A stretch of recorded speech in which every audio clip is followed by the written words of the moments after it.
Hello hi welcome back to our channel. నేను మీ లావణ్య. ఈరోజు మన వీడియో చూస్తున్నారు కదా, తందూరి చికెన్. బయట కొనే పని లేకుండా ఇంట్లోనే చాలా ఈజీగా సింపుల్గా టైం ఎక్కువ తీసుకున్నా కూడా టేస్టీగా, ఇంకా బయట దొరికేదానికంటే ఇంకా ఎక్కువ టేస్టీగా, ఇంకా మనం ఇంట్లోనే ప్రిపేర్ చేసుకుంటాం కాబట్టి కొంచెం హెల్తీగా కూడా ఉంటుందన్నమాట. దాన్ని ఎలా ప్రిపేర్ చేసుకోవాలో చెప్తాను. ముందుగా చికెన్ని లెగ్ పీసెస్ లాగా తీసుకోవాలి. అలా తీసుకున్న దాన్ని మధ్య మధ్యలో ఘాట్లు పెట్టుకోవాలన్నమాట. అలా ఘాట్లు పెట్టుకోవడం వల్ల మసాలా అనేది లోపల వరకు వెళ్తుంది. ఇప్పుడు మసాలా కోసం కారం, ఉప్పు, పసుపు, ధనియాల పొడి, గరం మసాలా, జీలకర్ర పొడి, ఒక హాఫ్ చెక్క నిమ్మకాయ, ఇంకా అల్లం వెల్లుల్లి పేస్ట్, 2 చెంచాల వరకు పెరుగు, ఒక 2 స్పూన్స్ ఆఫ్ ఆయిల్, కొద్దిగా కసూరి మేతి, ఫుడ్ కలర్. ఇది ఆప్షనల్, అవసరం లేదంటే స్కిప్ చేయొచ్చు. ఇది తందూరి మసాలా.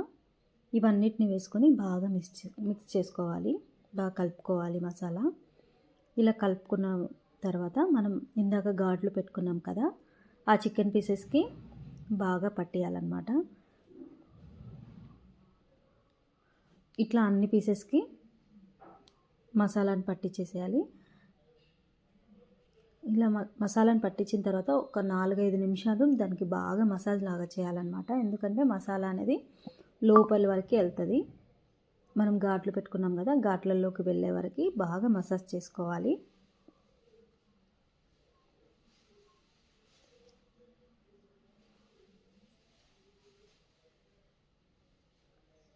ఇప్పుడు దీనిపైన మూత పెట్టుకొని ఫ్రిడ్జ్లో ఒక 2 గంటల వరకు పెట్టుకోవాలి.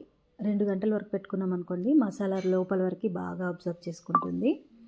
2 గంటల తర్వాత స్టవ్ పైన కడాయి పెట్టుకొని కొద్దిగా ఆయిల్ వేసుకొని, ఒక 3-4 చెంచాల ఆయిల్ వేసుకొని చిన్న మంట మీద వీటిని ఫ్రై చేసుకోవాలన్నమాట.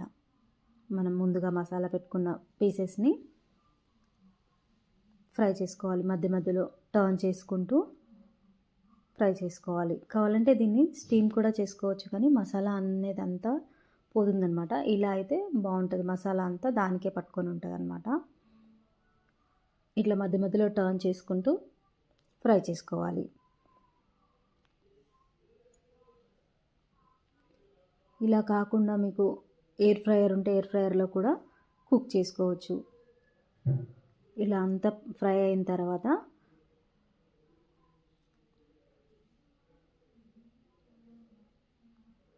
మళ్ళీ ఒకసారి టర్న్ చేసుకొని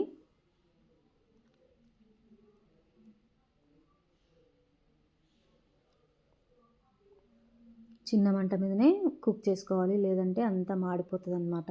మసాలా అనేది తొందరగా మాడిపోతుంది.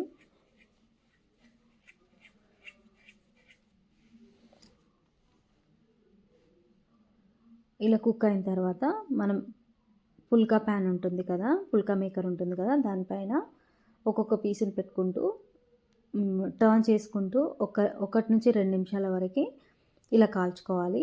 ఇలా కాల్చుకోవడం వల్ల టేస్ట్ ఇంకా పెరుగుతుంది, చాలా చాలా బాగా వస్తుంది. ఇలా అన్నిటిని కాల్చుకున్న తర్వాత అదే కడాయిలో అన్ని పెట్టుకొని స్మోకీ ఫ్లేవర్ ఇచ్చుకోవాలన్నమాట. ఇది మెయిన్ ఇంపార్టెంట్. ఈ ఫ్లేవర్ వస్తేనే తందూరికి టేస్ట్ అనేది ఇంకా బాగా వస్తుంది. అంతే అండి, చాలా సింపుల్. ఇంకా మనం వేడివేడిగా సర్వ్ చేసుకోవడమే. సేమ్ హోటల్లో తీసుకున్నట్టుగానే ఉంటుంది. మీరు ఒకసారి ట్రై చేయండి. దీన్ని ఉత్తగా అన్న తినచ్చు, మయోనీస్తో అయినా తినచ్చు. ఈ మయోనీస్ నేనే చేశాను ఇంట్లో, మీకు కావాలంటే వీడియో కూడా పెడతాను. పిల్లలు కూడా చాలా చాలా బాగా తింటారండి, ఇష్టంగా తింటారు. ఇంకా హెల్తీగా కూడా ఉంటుంది, మనం ఇంట్లో ప్రిపేర్ చేసుకుంటాం కాబట్టి. థ్యాంక్ యూ అండి, థ్యాంక్ యూ ఫర్ వాచింగ్.